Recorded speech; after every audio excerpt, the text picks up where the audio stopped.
Om Swastiastu. Assalamualaikum warahmatullahi wabarakatuh. Salam, Namo Buddhaya. Salam kebajikan, salam harmoni. Perkenalkan, nama saya Putu Wulandari Priani dengan NIM 1911031084, kelas 5B, Prodi Pendidikan Guru Sekolah Dasar, Jurusan Pendidikan Dasar, Fakultas Ilmu Pendidikan, Universitas Pendidikan Ganesha. Di sini saya akan memaparkan mengenai jawaban ujian akhir semester, di mana soalnya mengenai penjabaran tentang ruang lingkup pendidikan bahasa Bali. Adapun sub yang akan saya bahas yakni yang pertama pengetahuan bahasa Bali, yang kedua pengetahuan kesusastraan bahasa Bali, yang ketiga keterampilan berbahasa Bali, dan yang keempat yakni apresiasi sastra. Yang pertama yakni pengetahuan bahasa Bali. Bahasa Bali memiliki peran yang amat penting dalam kehidupan dan peradaban masyarakat Bali serta memiliki peran sentral dalam pengembangan intelektual, sosial, dan emosional peserta didik. Sebagai salah satu keunggulan lokal di Bali, pembelajaran bahasa Bali diharapkan dapat membantu peserta didik untuk lebih mengenal, mencintai, dan ikut melestarikan keunggulan lokal Bali. Menyadari bahwa peran bahasa Bali amat penting dalam kehidupan masyarakat Bali, maka pengembangan bahasa Bali terus dilakukan, disesuaikan dengan perkembangan teknologi.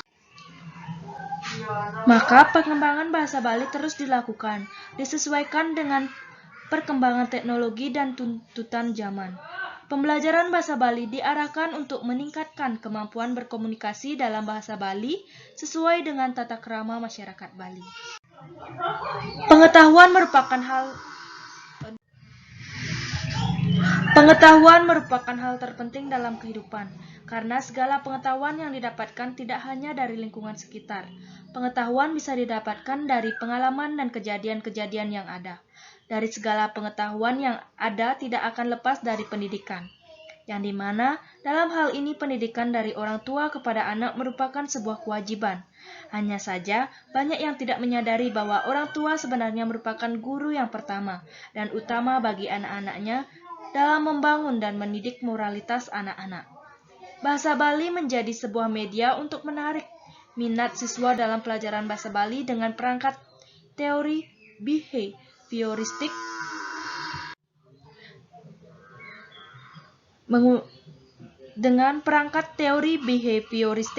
konstruktivisme, dan motivasi yang didukung oleh metode deskriptif kualitatif.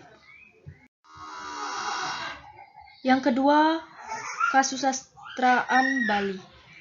Kasusastraan Bali merupakan bukti historis masyarakat Bali yang merupakan salah satu bagian dari kebudayaan nasional berkedudukan sebagai wahana ekspresi budaya yang di dalamnya mengandung pengolahan estetik, religius, dan sosial politik masyarakat Bali yang berfungsi sebagai yang pertama, perkembangan kebudayaan daerah Bali, kedua, menumbuh kembangkan rasa solidaritas kemanusiaan, dan yang terakhir yakni sarana peningkatan harkat dan martabat manusia.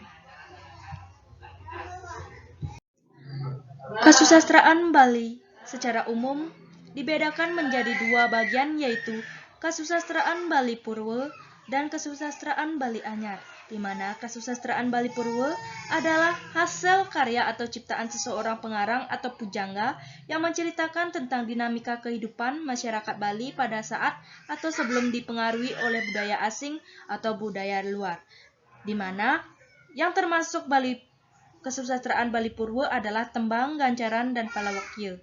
Sedangkan yang dimaksud dengan Kasusastraan Bali Anyar adalah hasil karya atau ciptaan seseorang yang dipengaruhi oleh budaya luar, di mana karya sastra yang termasuk di dalamnya yaitu drama, cerpen, dan geguritan.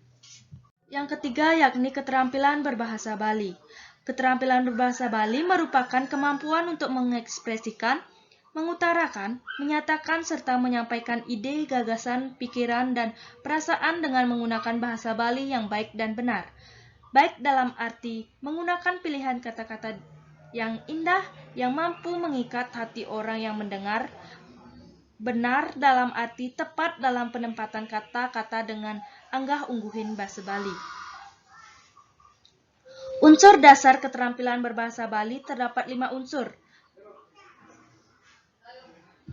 Adapun kelima unsur tersebut yakni yang pertama pembicara, kedua isi pembicara, ketiga saluran, keempat penyimak, dan yang terakhir yakni tanggapan penyimak.